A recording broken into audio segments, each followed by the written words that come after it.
Alrighty, all you Red Dogs fans, this is the recap of the 2017 Summer League. I am your host, Rick Franceschina, voice of the Red Dogs, with my co-host, Roy Franceschina. We have an exciting episode for you guys today, recapping the 2017 campaign, and we do have some special guests with you. Some Red Dogs have made the trip to the Red Dogs headquarters here, the Doghouse, and now we're going to introduce them one by one. First, we have first baseman John Tuna Tamino.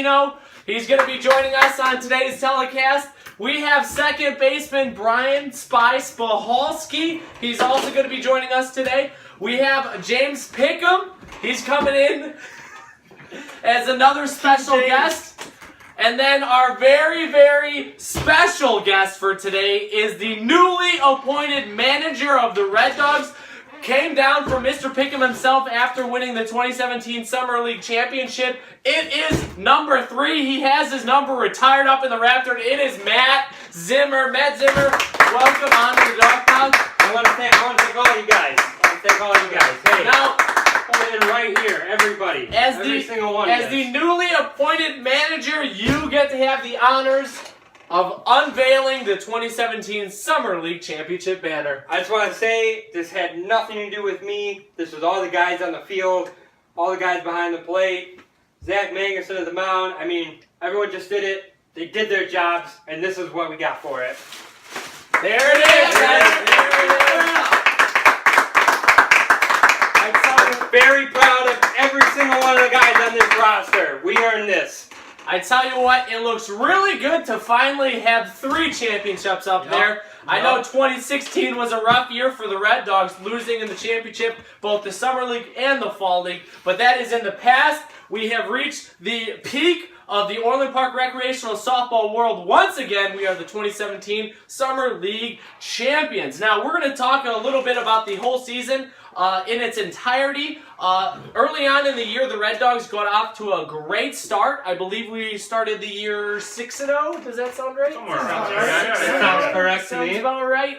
And then the Red Dogs suffered their first loss against the Grays, which was a new team coming in the Orland Park League. Only loss, sir. It is the only loss, and it just so happened to be that interim manager at the time, Matt Zimmer, was not there for that game. The one game. The one game that the Red Dogs lost was when Matt Zimmer wasn't there. Matt Zimmer, what happened that day? You know, that was just a busy day. There was a lot going on, and I had some family matters to attend to. I could not make it there. You know, I had no way to comprehend we were playing that team at that level. So I apologize. And you guys did your best, though. You only lost by 2, I believe. Mm-hmm. Yeah, God can bleed is what we proved that day. Absolutely. So that was the Red Dogs' first loss of the 2017 Summer League Championship during this regular season. Mm-hmm. So then we went into the playoffs with a record of 8-1. 9-1. 9-1. That is right. 9-1. The Red Dogs came into first place. We locked up first place once again, which we have done the past several years. Winning. That's 3 years in a row. Absolutely. That's multiple years, or more than 3, that we've made the championship. Oh, that we've gone First place. We locked up first place. Oh, yeah. Well, that's probably still at least 3. Yeah. It sounds this Killing it. Just killing it. Absolutely. Red Dogs, baby. You know, we always look forward to locking in that number 1 spot going into the playoffs. And going into the playoffs, the Red Dogs were playing some really good softball. I know some people on the team were hitting really well. We made some adjustments during our batting order and just position of players.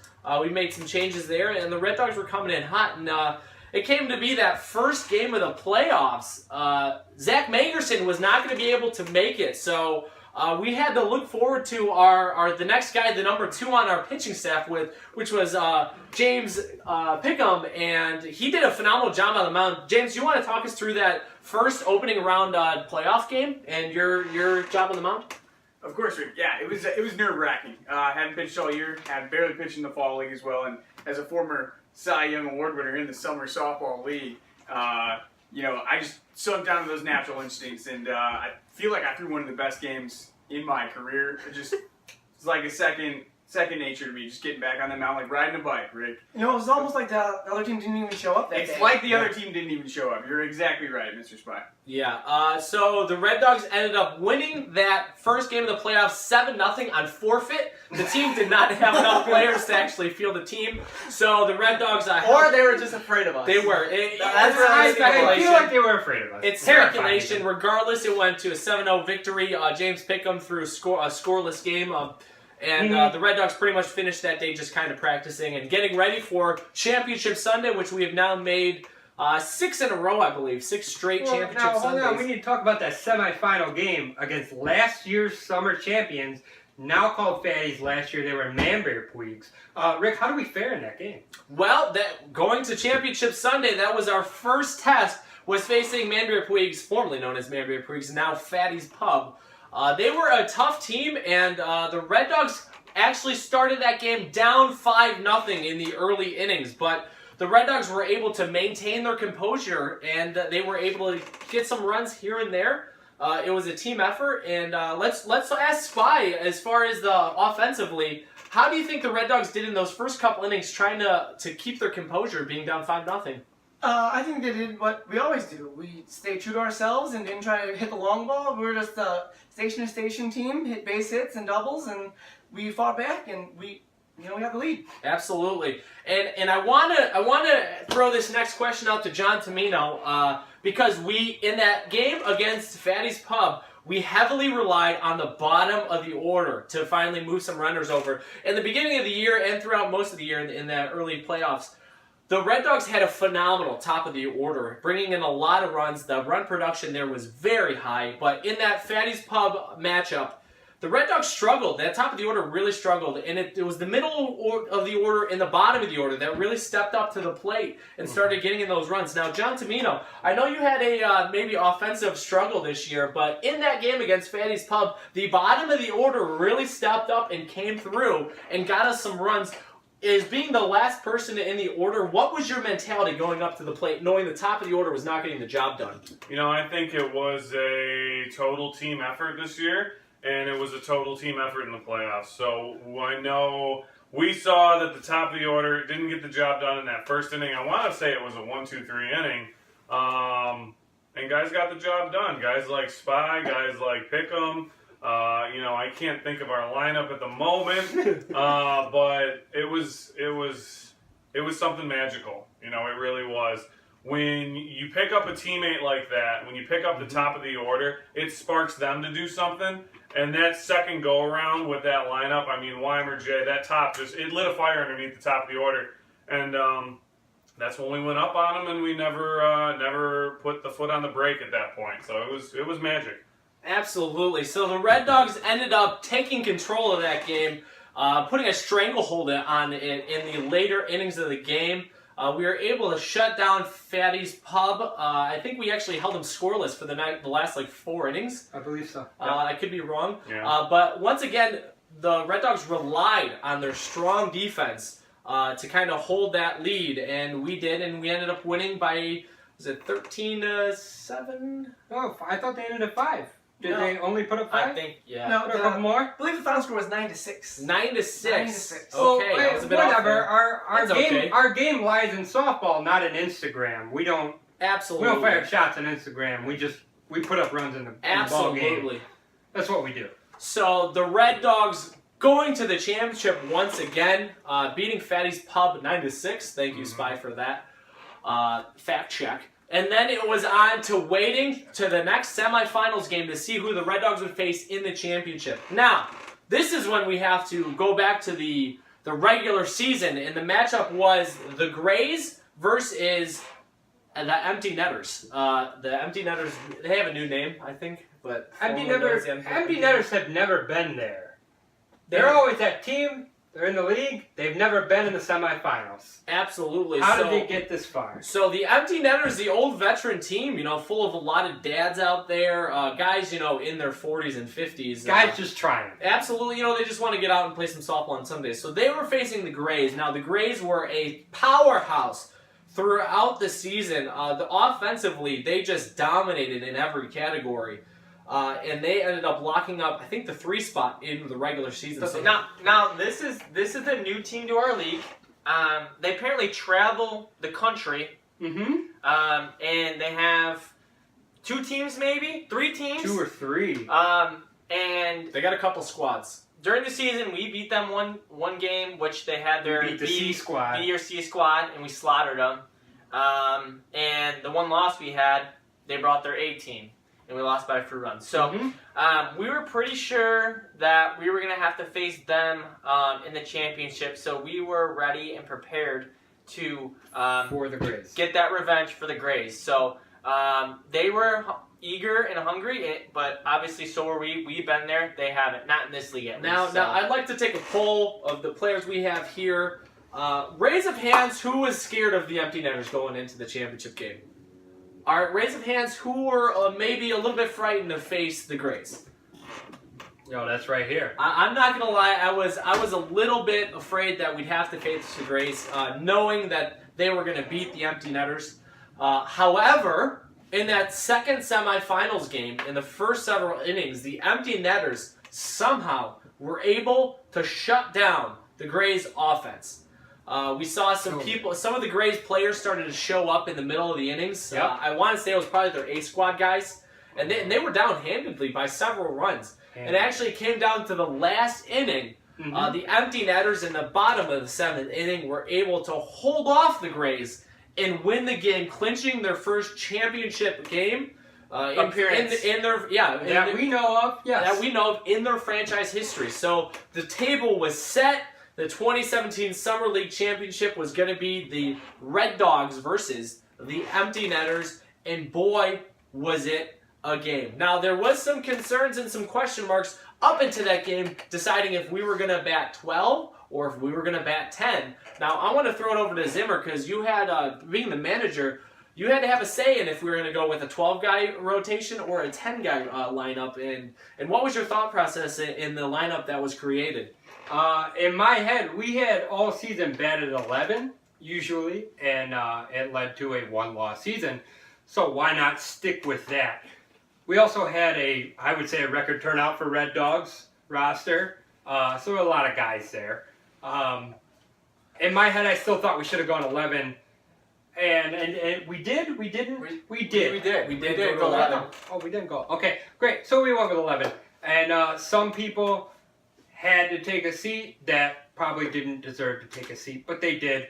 And that's just what happens, but it led us to where we are. And we're not mad about it. We're very happy about it. Absolutely not. Now, I want to throw this next question to James Pickham, because James Pickham had a handful of family members out in the crowd. I have to say that as far as Red Dogs attendance goes in championship games, this had to be probably the highest number of attendees we've had at a championship game. Now, Pickham, what words of positivity do you have for our fans who showed up to that game, since you had a good portion were there for you and the rest of the Red Dogs? Well, listen, this is why we do it, Rick. We do it for the fans. You know, we come out there every single day, and we fight and we battle and we win championships for those Red Dogs fans that show up. So, you know, I just say thank you. Thank you guys for coming out. Thank you guys for bearing with us in the tough times at the beginning and the really good times now. So we hope to see you in the future too. Absolutely. So there it was, championship game between the Empty Netters and the Red Dogs. The Red Dogs locked out the number 1 seed, so we had home field advantage throughout the playoffs.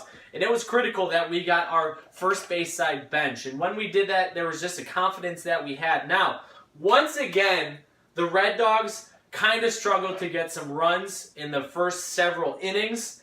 And it wasn't until the later innings that the offense started to roll. But the Red Dogs ended up going down 3 runs in those first couple innings. Now, Spy, coming back and having 2 games back-to-back where the Red Dogs were struggling with their offense and being down a couple runs, what was it like in the dugout during those first couple innings of both games?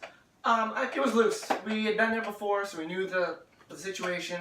We just knew that if we did what we always do, just get base hits and stay calm, put the pressure on the other team, that we would come out on top and eventually get the runs we need. Absolutely. The Red Dogs were able to stay cool even though they were down their few runs. And once again, the bottom of the order started to pick it up. You know, guys like Roy, guys like Tuna, guys like Spy, people in those 7, 8, 9 holes started to perform. Even James Pickham, you were down in that bottom of the order and you kind of helped it together. The Ed twins, I mean that bottom of the order did wonders for the Red Dogs in the playoffs. Now Roy, what was it like having the pressure on you, being a guy who's usually at the bottom of the order, don't feel a lot of pressure, and when you see that top of the lineup not really producing, what's going through your head when you come up to the plate? Not too much, just to do my job, which is simple and put it in play and use my legs and my speed to beat it out. I know I'm not going to be able to hit over anybody's guy's head, so put it on the ground and hopefully beat it out and get on base for the big boppers we have at the top of the order. Hopefully they come around, and my job is just to get on base, and I know they'll bring me home. So. Absolutely. So the Red Dogs went down in those first couple innings, but then again, the bottom of the order started to regroup. We kept our composure, and it wasn't your typical Red Dogs one big inning. It was chipping away, 2 or 3 runs every inning. We were able to retake the lead. Now, Tuna, I want to ask you this question. As a guy who's been around in the league a lot, going back to our previous years and when we in playoff experiences, the Red Dogs tended to get in our own heads. We tend to work ourselves up, not really stay composed. Now, when you saw the tide switch and the Red Dogs were in control of this game, you started to see the empty netters making some mistakes. Do you accredit that to possibly being their first championship appearance and nerves kind of getting in their heads? I would definitely have to say probably around inning 4, 5, right when we started, right once the table started to turn, you could really see it getting to them.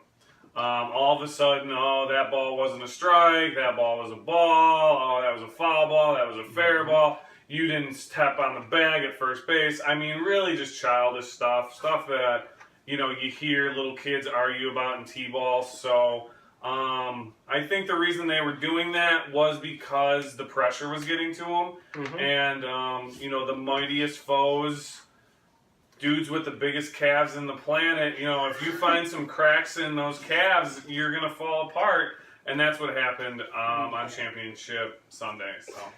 Agreed. Absolutely. I So the Red Dogs took hold of the lead going in those later innings, and once again, as always, and I feel, and everyone can chime in here, the Red Dogs' Achilles heel has been the defense the past couple years. We play solid defense. We don't make that many errors, if at all, anymore. And I think when it got into those late innings and they're starting to hit the balls and they see that we're fielding them, and I know Spy made a few good plays there at second base. It was a good team effort as far as the defense goes. But a few of those innings, they start to get frustrated because they know we're going to make the play and get them out, right? Mm-hmm. It's a lot easier when you're hitting the ball and you're thinking, okay, they might make an error. This is fine. We can get those runs. But when you're facing a team like the Red Dogs that have a defense as good as we do, a lot of the teams got to feel like, oh man, we only have a few more outs left. This game it's not looking too good because when they score runs on us, they have to earn them. Okay, we're not just going to give them runs. And once again, it came down to the Red Dogs' defense, and we shut them down, and we ended up winning the game. What was the final score on that? 11-3. Something like that. 11-3. 11-3. Champions so much, I don't even remember the score. Yeah. So the Red Dogs were able to capture their third championship in just over 3 years. It's 6 seasons, 3 championships. Actually, 5 seasons. 5 seasons, 3 championships. Commissioner Kirk said it himself in the trophy ceremony following the game that the Red Dogs officially have a dynasty. We have a dynasty. This folks. is it. You're living in the dynasty. It's happening. This is the Red Dogs era that the Orland Park Recreational Softball League is in right now. Now, I know we have the Fall League right around the corner, but we're going to really enjoy this last championship banner. Soak it in. Because I think, and I could be wrong here, but I have to say, for me personally, this is probably the sweetest, only because we got to beat Fatties on the way to the championship, a team that, just doesn't do it the right way. What did they do when they beat us in the championship last year? What did they do? Does anyone want to comment on that? Because I get too upset. You can handle that. Or Spy. But someone handle that over there. What did they do when they beat us? All right. What did they do when they beat us, Rick? So here's the quick cliff notes of what happened following the 2016 Summer League Championship. Snap them. Man-Bear Puigs, formerly known Man-Bear Puigs, Fatty's Pub, beat us in the championship. They did. And being that the sore winners that they are, they went to the Orland Park Prairie to take out an article to personally say that they beat the Red Dogs in the championship. Well, I only have 2 words for you, Fatty's Pub. You pieces of we have the championship banner. You can our. That's way more than 2 words, but we're going to put it out this way. Forget who we beat in the championship this year. If you want to lay down the challenge to us, the quote-unquote Red Dongs, we are right here, and we're not going anywhere. We're going to win every single time. Bring on all your call-ups, all your nobodies, your ringers, your old people. Doesn't matter who. They don't know the rules of the game. We're still going to beat you every time. Bring it on. All right, guys. Yeah, and going into the 2017 Fall League season, Fatty's Pub, nowhere to be found on the roster sheet. As far as we can see, I unless guess you got a new name, we don't know. I guess they're a bit afraid to face the Red Dogs right after their loss this past No, the Red summer Dogs. league. Please. I think they're a little sore after meeting the Red Dogs. Right, So- exactly. The Dongs are only red because of their mothers. Never mind. Here we go. We don't have time for that. So, We don't. 2017 season is right around the corner. We will see you guys for that season, and hopefully, once November comes around and that season wraps up, we can add maybe a 4th one. But we will Maybe. see you guys Definitely. later. As always, Red Dog Nation, keep on barking.